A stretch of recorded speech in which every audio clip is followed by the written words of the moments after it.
زۆر پرسیار هاتەکردن لەسەر مەجالی وەزارەتی سامانە و سروشتیەکان. هەفتەی ڕابردوو وەزیری سامانە سروشتیەکانی حکوومەتی هەرێم لە کۆبوونەوەی پەرلەمان دانی بەو ڕاستیەدا نا کە دۆسەی نەوتی هەرێم قومارێکی گەورەی پێوە کراوە، بۆیە ناتوانێت وەڵامی پێداویستەکانی هەرێمی کوردستان بداتەوە.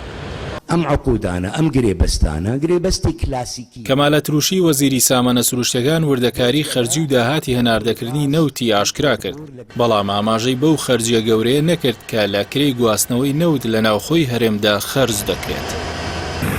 باپی بە دوواداچوونەکانی پەیام ساڵی ڕابردوو کۆی بەرهەمی نەوتی هەرێمی کوردستان 165 ملیۆن و 599,661 بەرمیل بووە، واتە بە تێکڕا حکومەتی هەرێم هەر بەرمیلێک نەوتی بە 22 دۆلار و 10 سنت فرۆشتووە. تێکڕای نرخی نەوتی برێند بۆ بەرمیلێک 41 دۆلار و 75 سنت بووە.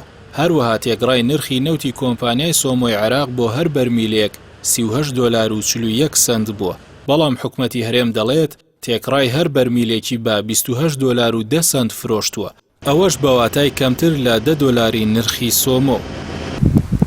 بەهۆی زۆری خەرجی و کرێی بۆری لەم بڕەشپوختەی داهات بۆ هەر بەرمیلێک تەنیا 10 دۆلار ماوەتەوە، ئەوەش بەو واتایی تەنیا لە 35 داهاتی نەوت بۆ حکومەت ماوەتەوە.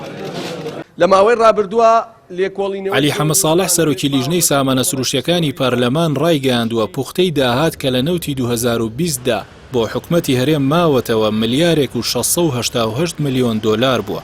جگەلەوە خەرجی و قازانجی کۆمپانیای نەوتی ملیارێک و 660 ملیۆن دۆلار بووە کە لە 39.31 دەکات، بەو پێی نزیکەی لە 135 نەوتی کوردستان لە کێڵگەی خوڕمەڵێ و پاڵاوگەی کار بەڕێوەی دەبات و کێڵگەیەکی ئامادەبوو بووە و تەنیا فراوانکردن و پێشخستنی تێدا کراوە. ئەوەش ئاماژەیە بۆی زۆربەی داهاتی نەوت بۆ کۆمپانیا حیزبیەکان دەڕوات.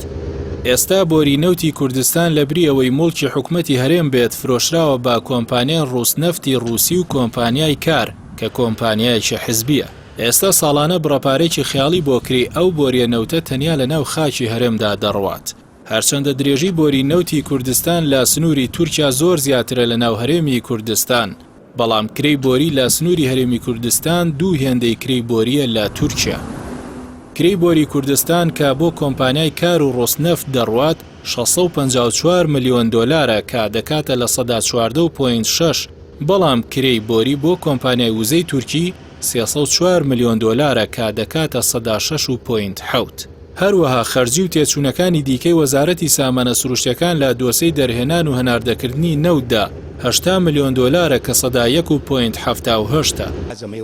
ئەم ژمارە گەورانی ناو داهاتی نەوتی هەرێمی کوردستان وای کردووە، وەک ئاشتی هەورامی وەزیری پێشووی سامانە سروشتیەکان وتی نرخی بەرمیلێک نەوت بگاتە 100 دۆلاریش دۆخی ئابووری هەرێم چاک نابێت. ئەو قەیرانە هەر بەردەوامە بێ